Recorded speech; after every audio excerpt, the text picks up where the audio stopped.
जय माता दी।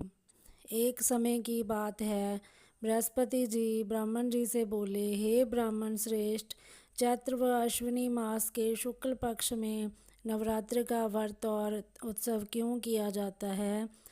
इस व्रत का क्या फल है? इसे किस प्रकार करना उचित है? बृहस्पति जी का ऐसा प्रश्न सुन ब्रह्मा जी बोले, हे बृहस्पति, प्राणियों के हित की इच्छा से तुमने बहुत अच्छा प्रश्न किया है। जो मनुष्य मनोरथ पूर्ण करने वाली दुर्गा, महादेव, सूर्य और नारायण का ध्यान करते हैं, वे मनुष्य धन्य हैं। यह नवरात्र का व्रत संपूर्ण कामनाओं को पूर्ण करने वाला है। इसके करने से पुत्र की कामना वाले को पुत्र, धन की लालसा वाले को धन, और विद्या की चाहना वाले को विद्या, और सुख की इच्छा वाले को सुख मिलता है। इस व्रत को करने से रोगी मनुष्य का रोग दूर हो जाता है और घर में सुख समृद्धि और की वृद्धि होती है। समस्त पापों से छुटकारा मिल जाता है और मन का मनोरथ सिद्ध हो जाता है। जो मनुष्य इस नवरात्र व्रत को नहीं करता, वह अनेक दुखों को भोगता है और कष्ट व रोग से पीड़ित हो जाता है। उसके संतान नहीं होती है और वह धन धान्य से रहित हो भूख और प्यास से व्याकुल घूमता फिरता है और तथा बहुत से दुखों को भोगता है। यदि व्रत करने वाला मनुष्य सारे दिन का उपवास ना कर सके तो एक समय भोजन करे और 10 दिन तक व्रत की कथा का श्रवण करे। हे बृहस्पति, जिसने पहले इस महाव्रत को किया है, वह कथा मैं तुम्हें सुनाता हूँ। तुम ध्यान पूर्वक होकर सुनो। इस प्रकार ब्रह्मा जी का वचन सुनकर बृहस्पति जी बोले, हे ब्राह्मण, मनुष्यों का कल्याण करने वाले इस व्रत के इतिहास को मेरे लिए कहो, मैं ध्यान से सुन रहा हूँ। ब्रह्मा जी बोले, प्राचीन काल में मनोहर नगर में पीठत नाम का एक नाथ ब्राह्मण रहता था। वह भगवती दुर्गा का भक्त था। उसके संपूर्ण सद्गुणों से युक्त सुमिति नाम की एक अत्यंत सुंदर कन्या उत्पन्न हुई। वह कन्या सुमिति अपने पिता के घर बाल्यकाल में अपनी सहेलियों के साथ क्रीड़ा करती हुई इस प्रकार बढ़ने लगी जैसे शुक्ल पक्ष में चंद्रमा की कला बढ़ती है। उसका पिता प्रतिदिन जब दुर्गा की पूजा करके होम किया करता, वह उस समय नियम से वहाँ उपस्थित होती थी। एक दिन सुमिति अपनी सखियों के साथ खेल में इतनी व्यस्त हो गई कि वो पूजा में आना भूल गई। उसके पिता को पुत्री की ऐसी सावधानी पर क्रोध आया और वह पुत्री से कहने लगा, अरे दुष्ट पुत्री, आज तूने भगवती का पूजन नहीं किया। इस कारण मैं किसी कुष्ठ रोगी या दरिद्र मनुष्य के साथ तेरा विवाह करूँगा। पिता का ऐसा वचन सुन सुमिति को बड़ा दुख हुआ और पिता से कहने लगी, हे पिता, मैं आपकी कन्या हूँ तथा सब तरह आपके अधीन हूँ। जैसी आपकी इच्छा हो वैसा ही करो। राजा से, कुष्ठी से, दरिद्र से अथवा जिसके साथ चाहो मेरा विवाह कर दो, पर होगा वही जो मेरे भाग्य में लिखा है। मेरा तो अटल विश्वास है, जो जैसा कर्म करता है उसको कर्मों के अनुसार वैसा ही फल प्राप्त होता है। इस प्रकार कन्या के वचन सुन उस ब्राह्मण ने क्रोधित हो अपनी कन्या का विवाह एक कुष्ठी के साथ कर दिया और अत्यंत क्रोधित हो पुत्री से कहने लगा, हे पुत्री, अपने कर्म का फल भोगो, देखते हैं भाग्य के भरोसे रहकर क्या करती हो। पिता के ऐसे कटु वचनों को सुन सुमिति मन में विचार करने लगी, ओह, मेरा बड़ा दुर्भाग्य है जिससे मुझे ऐसा पति मिला। इस तरह अपने दुख का विचार करती हुई वह कन्या अपने पति के साथ वन में चली गई और डरावने कुशयुक्त उस निर्जन वन में उन्होंने वह रात बड़े कष्ट से व्यतीत की। उस गरीब बालिका की ऐसी दशा देख भगवती ने पूर्व पुण्य के प्रभाव से प्रकट हो सुमति से कहा, हे दीन ब्राह्मणी, मैं तुझसे प्रसन्न हूँ। तुम जो चाहो सो वरदान मांग सकती हो। भगवती दुर्गा का यह वचन सुन ब्राह्मणी ने कहा, आप कौन हैं?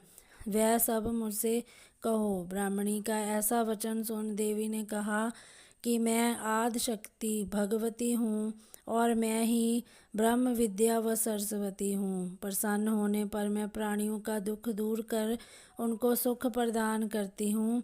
हे ब्राह्मणी, मैं तुझ पर तेरे पूर्व जन्म के पुण्य के प्रभाव से प्रसन्न हूँ।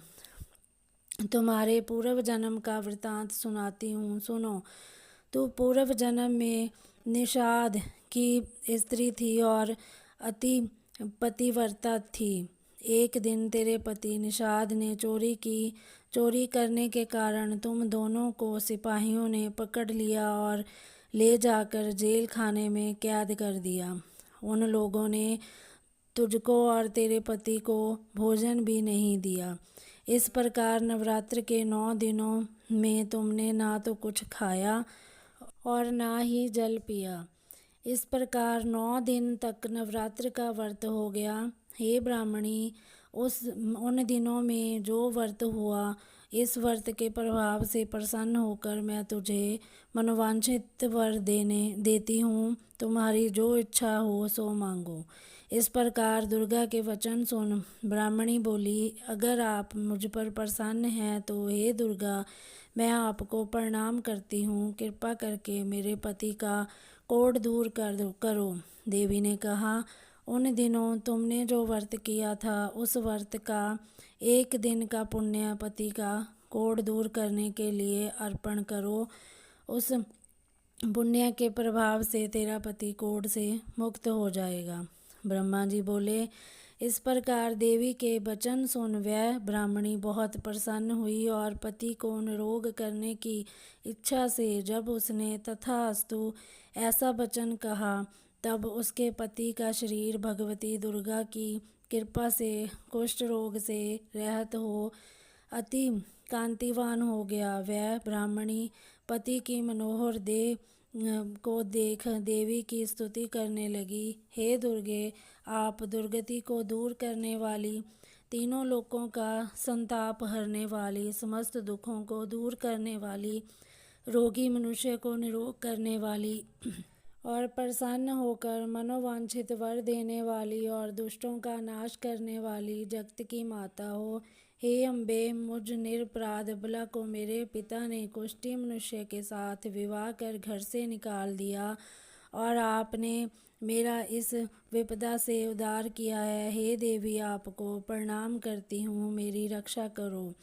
ब्रह्मा जी बोले, हे बृहस्पति, उस ब्राह्मणी की ऐसी स्तुति सुन देवी बहुत प्रसन्न हुई और ब्राह्मणी से कहा, हे ब्राह्मणी, तेरे उदाल्या नामक अति बुद्धिमान, धन्यवान, कीर्तिवान और पुत्र शीघ्र उत्पन्न होगा, ऐसा वर प्रदान कर देवी ने ब्राह्मणी से फिर कहा कि हे ब्राह्मणी, और जो कुछ तेरी इच्छा हो वह मांग लो।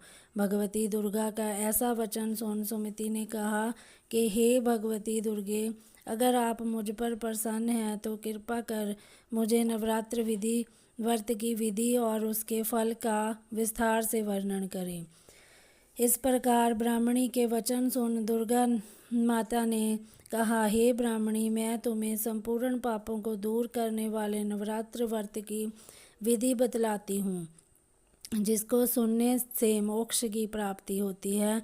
अश्विनी मास से शुक्ल पक्ष की प्रतिपदा से लेकर 9 दिन तक विधि पूर्वक व्रत करें। यदि दिन भर का व्रत ना कर सके तो एक समय भोजन करें। विद्वान ब्राह्मणों से पूछकर घट स्थापन करें और वाटिका बनाकर उसको प्रतिदिन जल से सींचें। महाकाली, महालक्ष्मी और महासरस्वती देवी की मूर्तियां स्थापित कर उनकी नित्य विधि सहित पूजा करें और पुष्पों से विधि पूर्वक अर्घ्य दें। विजौरा के फल से अर्घ्य देने से रूप की प्राप्ति होती है। जायफल से अर्घ्य देने से कीर्ति, दाख से अर्घ्य देने से कार्य की सिद्धि होती है। आंवले से अर्घ्य देने से सुख की प्राप्ति और केले से अर्घ्य देने से आभूषणों की प्राप्ति होती है। इस प्रकार पुष्प व फलों से अर्घ्य देकर व्रत समाप्त होने पर 9वें दिन यथा विधि हवन करें। खांड, घी, गेहूँ, शहद, जौ, तिल, बिल्व, नारियल, दाख और कदम्ब आदि से हवन करें। गेहूँ से होम करने से लक्ष्मी की प्राप्ति होती है। खीर एवं चंपा के पुष्पों से धन की और बेल पत्तों से तेज व सुख की प्राप्ति होती है। आंवले से कीर्ति की और केले से पुत्र की, कमल से राज सम्मान की प्राप्ति होती है। इस प्रकार बताई हुई विधि के अनुसार जो व्यक्ति व्रत करता है उसको सब मनोरथ सिद्ध होते हैं, इसमें तनिक भी संदेह नहीं है। इन 9 दिनों में जो कुछ दान आदि दिया जाता है उसका करोड़ों गुना फल मिलता है। ब्रह्मा जी बोले, हे बृहस्पति, इस प्रकार ब्राह्मणी को व्रत की विधि और फल बताकर देवी अंतर ध्यान हो गई। जो मनुष्य या स्त्री इस व्रत को भांति पूर्वक करता है वह इस लोक में सुख प्राप्त कर अंत में दुर्लभ मोक्ष को प्राप्त होता है। जय माता दी।